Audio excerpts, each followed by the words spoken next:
And welcome back to the Hot Lap. We are talking the Belgian Grand Prix qualifying. More specifically, Charles Leclerc is back. I guess he never lost it, but that was definitely more of a Leclerc lap than it was a Ferrari lap. He's going to be starting from pole, but the man that did, well, the damage until he qualified 11th, but starting 11th, qualified first, Max Verstappen. I mean, what a lap this man did.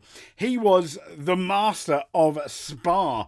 Super in Spa was Max on a 153.159, over half a second, like 5/6 tenths quicker than anyone else. And second was Leclerc on a 153.754.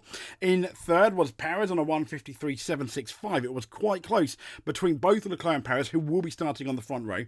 Hamilton, qualifying fourth, obviously starting a bit higher on a 153.8, quite close, because we had Norris on a 153.9, Piastri on a 154.0, and Russell on 154.184. Russell's probably going to be like, oh God, a couple of tenths, and I could have been up there. And next we have Carlos Sainz, who was really schooled by Leclerc in this session on a 155.477. And Fernando Alonso making it into that top 10 on a 154.765. Paul Lance Stroll didn't. He did have a crash, though. I think, was it in practice 3? So 10th was Ocon on a 154.8. Then we have Gasly in 12th. Ricciardo 13th. Disappointed he was in 13th.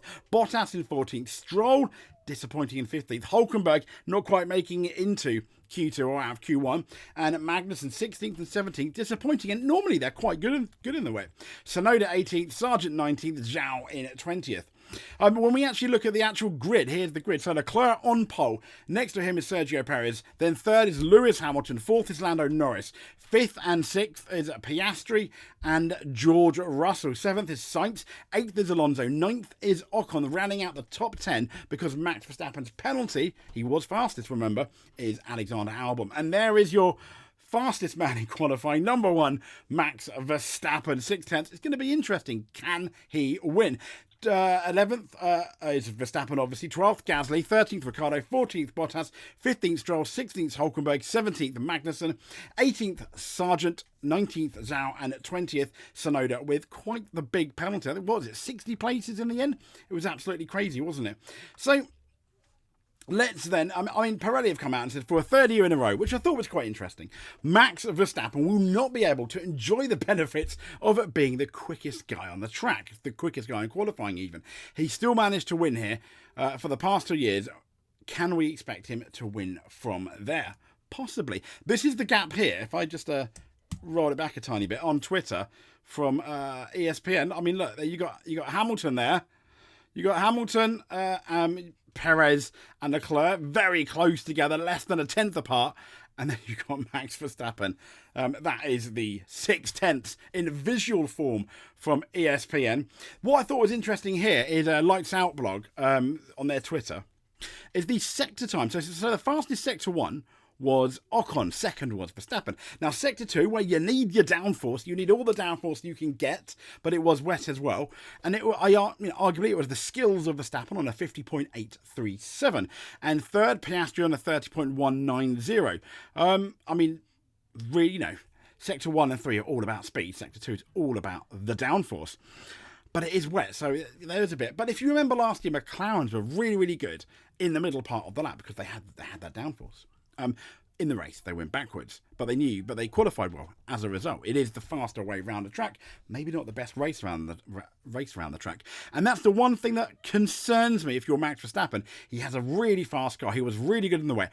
Is that because they've loaded that car with a bit more downforce than they might have wanted to get him that pole position, therefore minimising how far off the grid how far from pole he can start?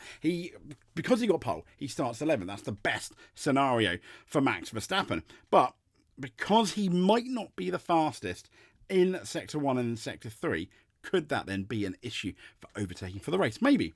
The other thing is, because I think Red Bull seemed to maybe have a bit more downforce in the practice sessions, they were looking after their tyres. And even Christian Horner came out and said they are really struggling with graining here. And if you have a low downforce, your tyres are going to be, although you'll be fast in sector 1 and sector 3, they're going to be sliding especially through the corners in Sector 2. Therefore, your tyre wear could be quite bad. Maybe that's another thing that Red Bull are thinking of, with the parts of the track have got like a new layout now. So it could be interesting. It could be very interesting, couldn't it? Before we get into that, let's just have a quick chat about this, shall we? This is Formula 2, and this is what I thought was absolutely epic. Formula 2, Kimi Antonelloe, the man that many feel is going to go into Mercedes for next year. And so Kimi Antonelloe, the man that's likely, potentially, maybe to go in Mercedes next year. This is him during Antonelloe side by side then with Colapinto. Big moment of brinkmanship. Look at that, Antonelloe side by gets side there. in Spa, Gets by, but and then he gets by. I mean, look at that! Wow, look at that! That was absolutely epic. Let's see that again. I mean, Kimi Antonelloe side by side, coming down to Erouge. Antonelloe gets there. I mean, that's Mark Webber, Fernando Alonso-esque, isn't it? And then he's ahead. I mean, look at it in the wet as well. Antonelloe was brave. Wow. I mean, I just wanted to show you that for the F2 race this morning. Absolutely fantastic. Well done, Kimi Antonelloe. You were amazing. I mean, yeah, you were absolutely brilliant. So let's talk about qualifying then, shall we? Max Verstappen, as we know, he overcame the last 2 years. He overcame a grid penalty to win the race. Can he do it today? Well, if that 6/10 is a genuine 6/10, then I think potentially he can. With the right strategy, he could.